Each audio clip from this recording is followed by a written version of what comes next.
This is a 3-wheel cycle. If you guys can see that little, not cycle, but it's like a scooter. That's 3 wheels.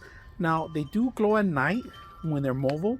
All right, it has the handle here and a brake right behind it, right there. That's a brake, a manual brake, right?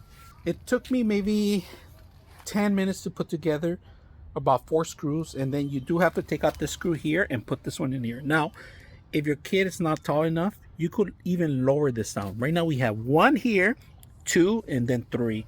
So you could lower this down to as much as you want. We could remove one of the bars, or we could add the bars. So, ooh, I like the brakes.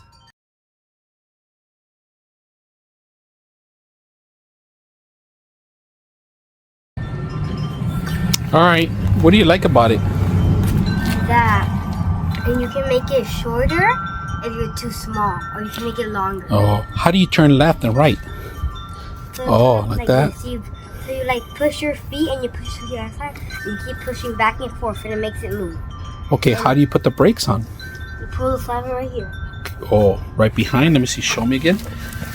Oh, how long did it take you to learn how to use this? A day, maybe. I figured it out. A day. So moving up the hill is easier too. Left and right, no mechanical parts needed. It's just motion that you need. So if you guys are looking for something like this, hope you guys enjoy the video.